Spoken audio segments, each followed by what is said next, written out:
안녕하세요. 김유라입니다. 오늘은 머니 패턴이라는 책 가지고 왔어요. 이 책은 제 지인에게 추천을 받았는데요. 제 지인이 이 책에 등장을 합니다. 그래서 되게 재미있게 읽었던 책이고, 이 책이 이렇게 써 있어요. 돈에 쫓기던 삶에서 돈이 넘치는 삶으로 바뀌는 법.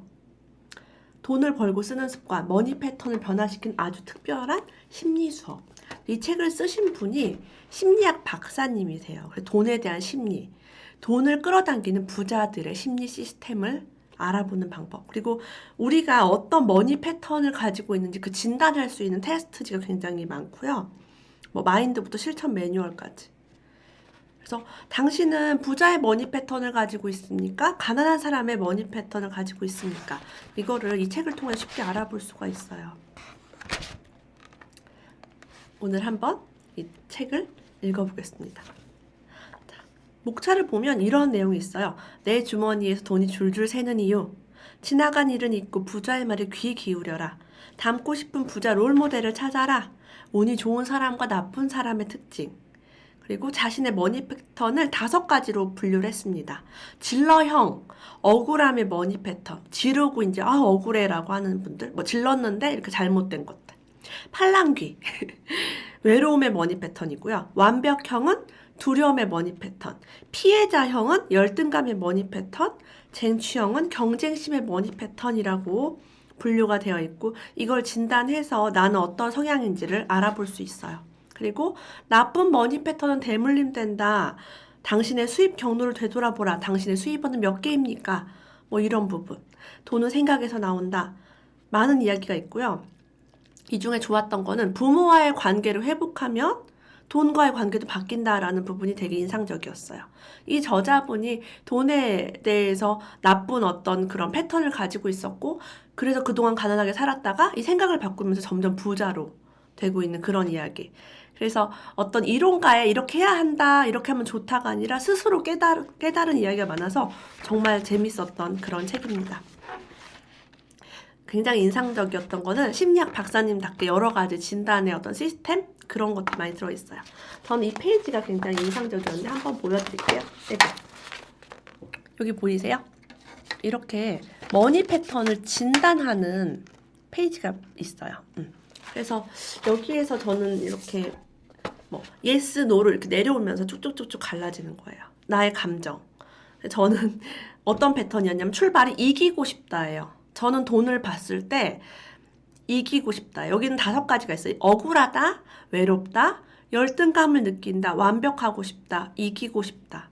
저는 돈이나 사람을 대할 때 억울하지도 않고 외롭지도 않고 열등감을 느끼지도 않고 완벽하고 싶은 마음은 아예 없고요. 이기고 싶어요. 지는 거 되게 싫어해요. 그래서 여기 보면 지기 싫어한다. 목소리가 크죠? 자신감 있고 당당하다. 첫 만남에 남을 잘 파악한다. 꼭 성공하고 싶다. 여기에 다 예스로 쭉 내려와요. 그러니까 저는 쟁취형 머니 패턴인 사람입니다. 그러니까 저는 그 소유욕이 되게 강합니다. 그래서 아시는 분은 제가 어떤 일을 하는지 아시겠지만 저는 탁 봐서 이거다 싶으면 딱 그냥 붙들어 버리는 급한 성격이죠. 쟁취형. 그래서 이걸 보면서 나는 안 그래도 쟁취형 같긴 했는데 그렇구나. 그럼 쟁취형 머니 패턴 한번 읽어볼까요? 돈에 대해서는 겁이 없는 유형이다. 그냥 돈이 보인다. 인간관계에서도 언제 칼을 들어야 하고 언제 칼을 내려놓아야 하는지를 정확히 안다. 그런데 너무나 강한 성향이라 이 유형을 싫어하는 사람들이 있을 수 있다. 그래도 호불호가 좀 강한 성격입니다. 그래서 여기는 많은 패턴을 제가 오늘 다 얘기를 해드릴 수는 없는데 중요한 포인트들만 좀 짚어서 읽어볼게요. 자, 이분이 되게 좋은 집을 싸게 살 수 있는 기회가 있었대요. 장인어른이 그 장인어른의 집을 좀 싸게 팔려고 했대요. 당연히 자식이니까 싸게 팔려고 했는데 나는 대출을 받아서 집을 사고 싶지 않아요 해서 그 집을 사지 않았대요. 근데 그 집이 재건축이 돼서 무려 4배나 가격이 뛰었습니다. 자, 돈을 벌 수 있는 기회가 꽤 있었어요. 장인어른이 일단 그 집을 시세보다 싸게 준다는 것 자체가 이미 거기서 돈을 조금은 차익을 볼 수 있고 손해를 볼 수 있는 환경은 아닌데도 불구하고 거절했기 때문에 장인어른이 그 집을 다른 사람한테 팔았대요. 제값을 받고. 갚을 능력도 안 되는데 무턱대고 많은 빚을 져서는 안 되겠지만 대출금리보다 높은 수익을 낼 수 있다는 확신이 서면 빚 또한 충분히 자산이 될 수 있다. 빚을 지지 않으려다 오히려 나처럼 돈을 잃는 결과를 초래할 수도 있다. 돈을 잃는 패턴은 여러 가지가 있다. 두려워서 아무것도 못하는 패턴일 수도 있고 노력 없이 빨리 벌 수 있는 허황된 것에 투자하는 패턴일 수도 있으며 힘들여 번 돈을 뒤로 계속 빠져나가는 패턴일 수도 있다. 어떤 사람은 머니 패턴이 인정받기 위해 작동하고 어떤 사람은 머니 패턴은 성취하기 위해 작동한다. 어떤 사람은 안정을 위해 돈을 꼭 쥐고 두려워하기도 하며 어떤 사람은 자신의 소비 욕구를 만족시키기 위해 돈을 다 써버리는 경우도 있다. 사람마다 돈의 패턴은 각자 다르게 나타난다. 자, 돈에 대해서 물으면 이렇게 답을 한대요. 부자는 돈은 유지하거나 불려야 하는 것이다. 가난뱅이는요, 돈은 쓰는 것이다. 자, 부자들, 행복한 부자의 머니 패턴은 무엇이 있을까요? 첫째, 부자는 지나간 나쁜 일은 빨리 잃는다. 빨리 잊어버린다. 과거를 많이 기억하지 않는다. 둘째, 부자는 부자의 말에 귀를 기울인다. 이제 여기에도 이렇게 나와 있어요. 머니 패턴을 바꾸기를 결심하고 이 책의 저자도 본격적으로 부동산에 대한 책을 읽으며 공부를 시작했대요. 그리고 그렇게 책을 읽으면서 공부를 해보니까 돈에 밝은 사람들에게 조언을 구해보니까 놀라운 사실을 깨달았대요. 이들의 해결책이 거의 동일했던 것이다. 그리고 그들 또한 또 다른 부자들의 말에 귀를 기울인다는 사실도 알게 되었다. 우리가 부자의 이야기를 들으면 부자가 된다는 사실은 다 알고 있는데 부자를 만날 수가 없어요. 그러니까 책을 읽는 방법이 가장 좋은 거죠. 셋째, 부자는 반드시 플랜 B를 세운다. 자, 어떤 일에 여러 가지 변수를 고려해서 이렇게 안 되면 이렇게 해보고 이게 만약 안 되면 저렇게 해보고 했을 때 리스크를 감수를 하는 거죠. 넷째, 부자는 가능성에 집중한다. 되는 일. 포기를 하는 게 아니라 어떻게 해야 내가 그 아파트로 이사 갈 수 있을까라는 해답을 찾는 거죠. 다섯 번째, 부자는 생각에만 머물지 않고 행동한다. 자, 어떤 분이 대학에 이제 아이가 외국 대학에 입학하면서 학비와 생활비 1억 2천만 원을 구해야 됐대요. 돈이 너무 없으니까 이때 발을 동동 구르며 이렇게 생각했대요. 내가 잃어버렸거나 내가 빼앗겼거나 내가 알지 못하는 돈이 있으면 돈아 당장 돌아와라. 이렇게 하면서 계속 그 언어를 형상화하고 생각했대요. 근데 갑자기 잠을 자는데 미국 주식에 투자했던 한 통장이 떠올랐대요. 가보니까 통장에 6천만 원이나 돈이 들어있었고 갑자기 돌아가신 아버지의 땅이 팔렸다고 동생이 연락이 와서 또 6천만 원 생겼어요. 그래서 돈이 이렇게 심리적으로 내가 이거를 바라고 있으니까 정말 돈이 들어오는 사건이 생긴 거죠. 너무 신기하죠? 포기하지 말라 항상. 그런 게 중요해요. 여섯째, 부자는 종잣돈을 중요하게 여긴다. 머니 패턴을 바꾸고 나서요, 저축에 대한 생각을 바뀌었대요. 옛날에는 은행 계좌는 얼마 안 되는데 하고 저축을 가볍게 생각을 했대요. 그래서 이제 저축도 하게 된 거죠. 돈은 버는 것이라고만 생각을 했는데 관리하고 늘리는 것이라 생각을 알게 된 거예요. 이 책에 제가 좋은 점이 아까 뭐라고 했어요? 단순한 이론서가 아니라 이 저자분이 변화된 이야기가 들어있어서 정말 좋았다. 심리학 박사님이기도 하고 이런 것에 대한 강의도 하시고 자기 스스로가 이제 치유가 된 거죠. 돈에 대해서. 그 부분이 전 되게 좋았던 것 같아요. 사실 그래서 막 되게 울면서 읽은 그런 포인트가 있어요. 이 저자분의 어머니는요. 학업을 제대로 하지 못했대요. 옛날에는 딸은 이제 공부를 시키자는 그런 분위기가 있었으니까. 그게 평생의 한이 된 어머니는 우리 6남매를 모두 대학까지 보내는 것을 일생의 목표로 삼으셨다. 근데 아버지가 교사라는 직업을 가지고 있었기 때문에 돈이 충분하지 않았던 거예요. 늘 엄마 아빠는 돈 때문에 다투셨대요. 어느 날 이제 월급 봉투에 돈이 너무 작다면서 어머니가 먼저 언성을 높였고 아버지는 너무 화가 나서 창문 밖으로 돈을 집어 던진 거죠. 쌩쌩 바람이 부는 까만 밤 나와 누나는 소중한 돈이 날아갈까 싶어 쏜살같이 밖으로 달려나갔다.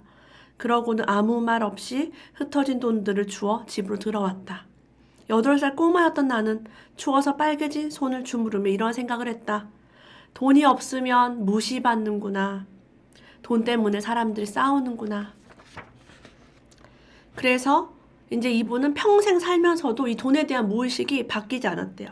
그래서 강의를 하고 부자들을 많이 만났는데 그때마다 마음속에 무의식이 발동이 됐어요. 어떤 마음이? 식사를 대접할 일이 있으면 기죽기 싫은 마음에 비싼 일식집만 골라갔대요. 나도 모르게 무시받고 싶지 않아서 분수보다 과하게 돈을 쓴 것이에요. 어느 CEO와 식사를 하던 날 30만 원짜리 밥을 먹었는데 식사비를 지불하려던 이 작가분께 CEO가 이렇게 말했어요. 오늘은 제가 내겠습니다, 소장님. 그런데 바꾸셔야 할 게 하나 있네요. 앞으로 누구를 만나든 어떤 정보나 도움을 얻더라도 이렇게는 돈을 쓰지 않으셨으면 합니다. 자신의 위치에 맞게 돈을 쓰는 것, 그리고 가능한 적게 쓰는 것. 그것이 돈을 버는 가장 중요한 방법입니다. 돈을 필요 이상으로 많이 쓰고 있다면 왜 그런지 꼭 한번 진지하게 생각해 보세요. 이때 너무 충격받았대요. 고마운 마음을 표시해야 하거나 부탁을 해야 되는 상황도 아닌데 나는 그 CEO보다 훨씬 적게 보는데 왜 그렇게 과한 소비를 했는가? 나는 돈을 자존심으로 세우는 수단으로 사용해왔던 것이다. 그걸 깨달은 거죠. 그분의 그런 말 때문에. 현재 돈의 흐름이 좋지 않거나 막혀 있다면 부모와의 관계를 진단해야 한다. 나는 아버지 혹은 돈을 공급해주는 또 다른 원천, 그게 어머니일 수도 있고 할머니일 수도 있고 가정 재정에 도움을 주는 원천, 그것과의 관계가 원만했는가를 질문하고 해답을 찾아가야 한다. 아버지와 사이가 좋지 않아서 아버지에게 돈 주세요라는 말을 어렸을 때부터 하지 못했대요. 커서도 정말 힘들어서 아이 분유값을 낼 수 없는 극한 상황에서도 아버지에게 손을 내밀지 못했다고 합니다. 저 근데 사실은 이런 것들에 대해서 모든 것이 장점과 단점이 있는 것 같아요. 아버지에게 손을 내밀지 못한 것도 장단점이 있고요. 부모에게 잘 요청하고 돈 주세요. 저 돈이 부족해요. 라고 자꾸 손 벌리는 것도 장점이 있고 단점이 있겠죠. 네. 그래서 옳고 그름이 없다라는 이야기를 잠깐 드리고 싶어요. 자, 이 책에요. 제가 정말 친한 작가님이 등장을 해요. 사례자로.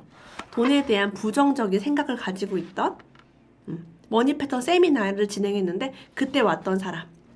자, 그는 서울대학교 출신으로 파워블로거이며 우리나라 입시 및 학군 관련한 권위자이다. 제 영상을 많이 보신 분들은 이분이 누군지 알 거예요.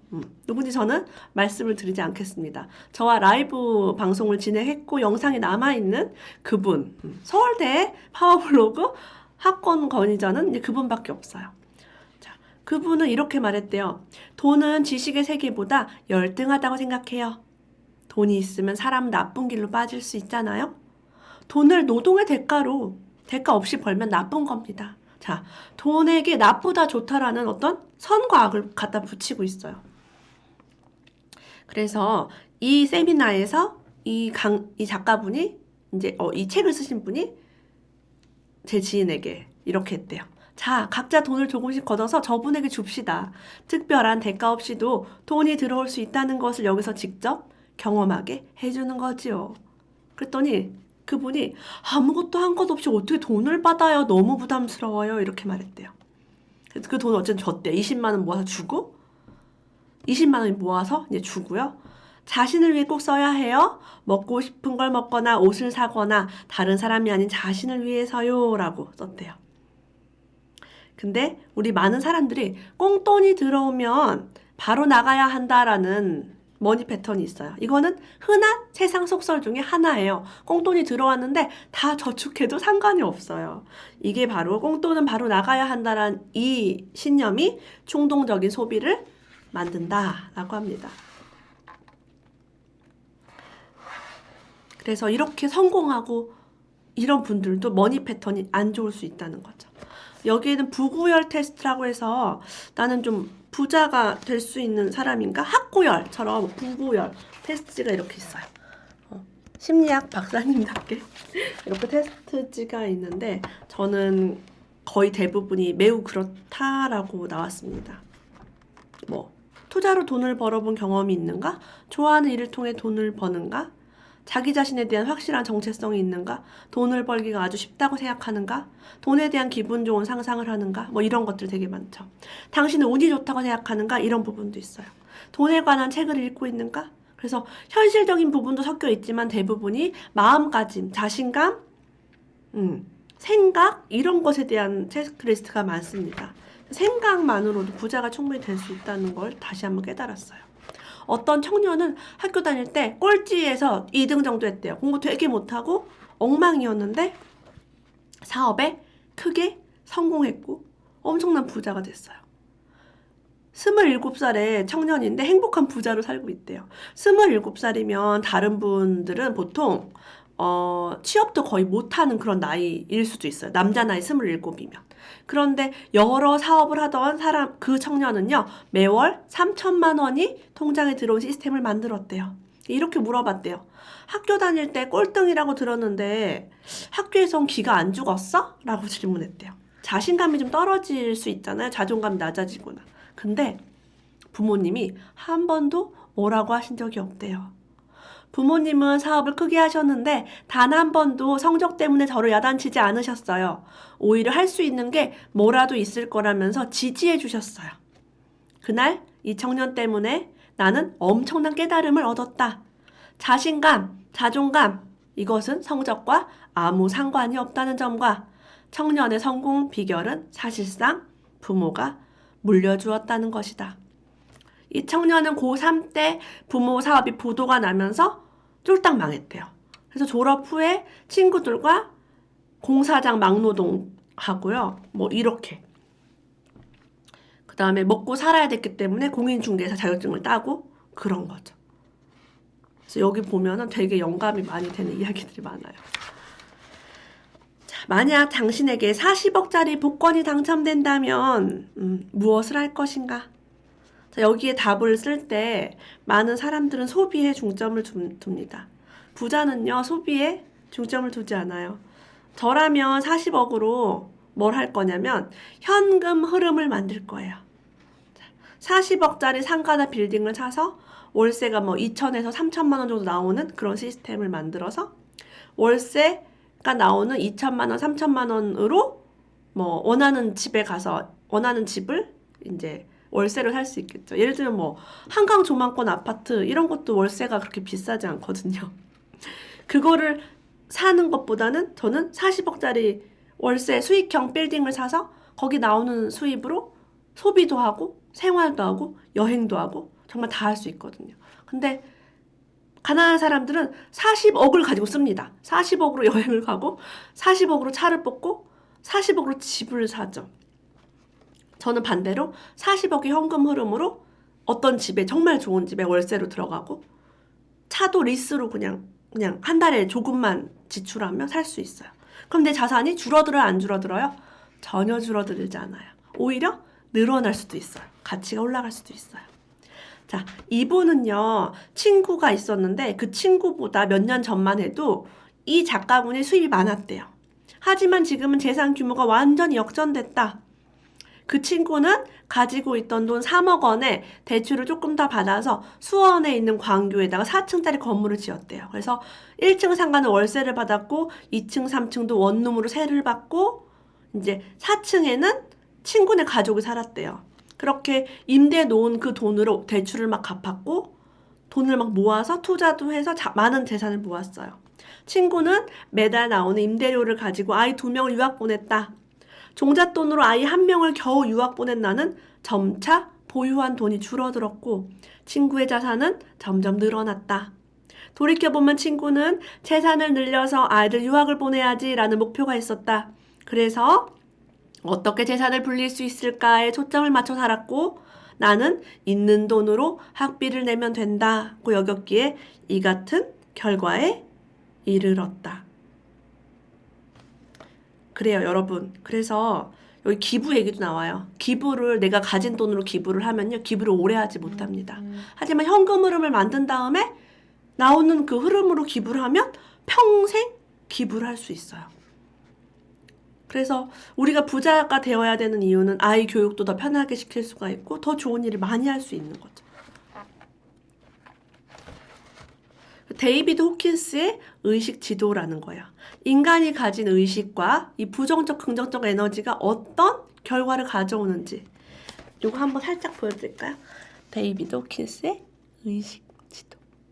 제가 이제 가끔 가계부 강의를 하거나 돈에 대한 이야기를 할 때 데이비드 호킨스 박사님 이야기를 꺼냅니다. 이 의식 지도를 제가 보면서 드디어 제가 데이비드 호킨스 박사님의 책을 리뷰할 때가 왔구나라는 생각이 들었어요. 제가 정말 좋아하는 작가님이고 저희 집에 데이비드 호킨스 박사님 책은 거의 다 있어요. 거의 다 있고 사실 쉬운 책은 아니고 굉장히 어렵게 읽은 책인데 제가 이 책도 리뷰를 한번 조만간 해보도록 하겠습니다. 의식의 밝기가 200 이상이 될 때만 건강한 부자가 될 수 있어요. 그래서 의식이 올라가면 부자가 될 수 있다. 이 말을 제가 나는 마트 대신 부동산에 간다는 책을 썼을 때 포럼 아버님이 추천사로 그 말을 써주셨거든요. 그때는 제가 이게 무슨 말이지? 라고 했는데 점점 계속 책을 읽고 공부하면서 그 의식이 뭘 말하는 건지 알 수 있어요. 그래서 우리가 돈을 벌기 위해서 저축하고 절약하고 일하는 것도 중요하지만 함께 의식을 높여가는 그런 과정을 통해 겪으면 좋죠. 책을 읽는데 저는 도움이 굉장히 많이 됐습니다. 당신이 좋아하는 일과 잘하는 일을 돈과 연결시킬 수 있을까? 다음 4가지 항목을 읽고 따라해보자. 첫 번째, 다시 태어나면 하고 싶은 것을 나열해라. 이걸 비전 향상이라고 해요.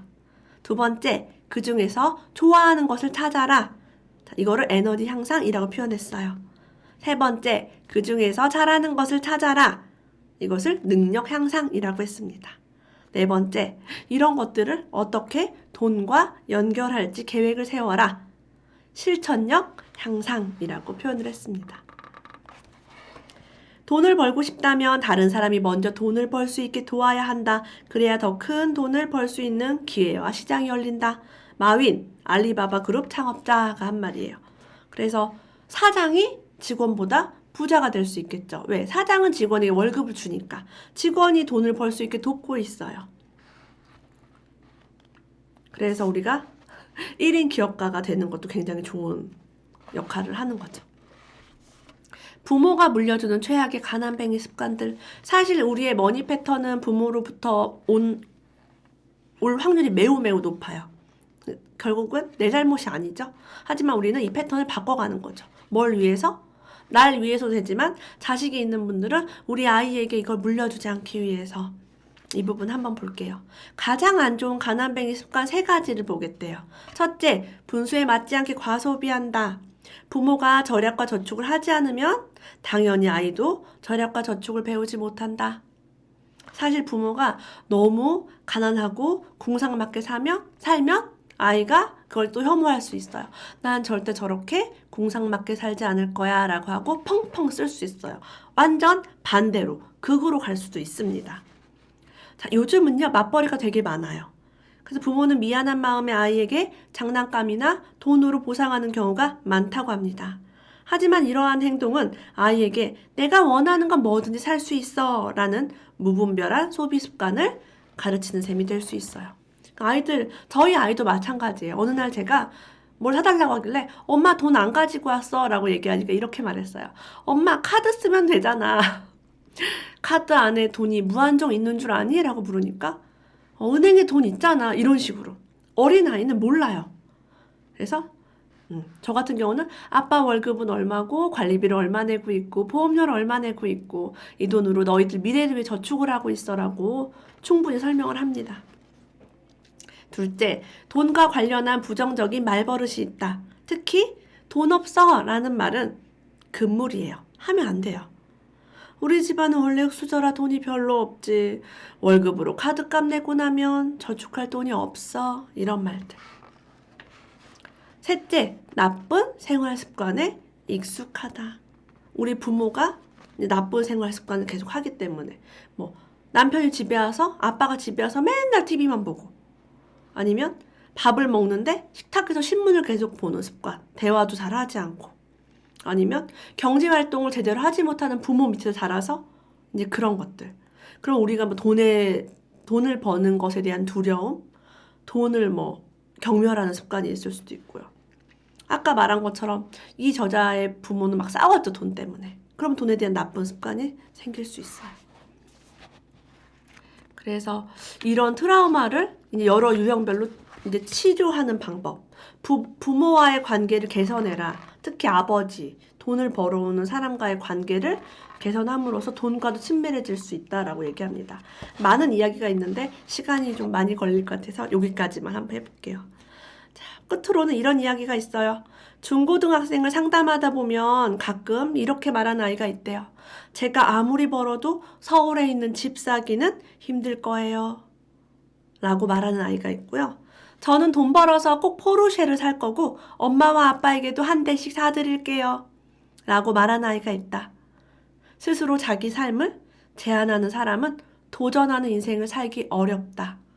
그래서 우리가 아이들한테도 너무 현실적으로 얘기할 필요는 없어요. 아이는 무한정 꿈을 꿀 수 있고 무한개 인간에 도전할 수 있습니다. 저는 우리 아이가 뭘 사준다고 하면 그래 엄마 사줘. 돈 많이 벌어서 엄마 사줘 라고 얘기해요.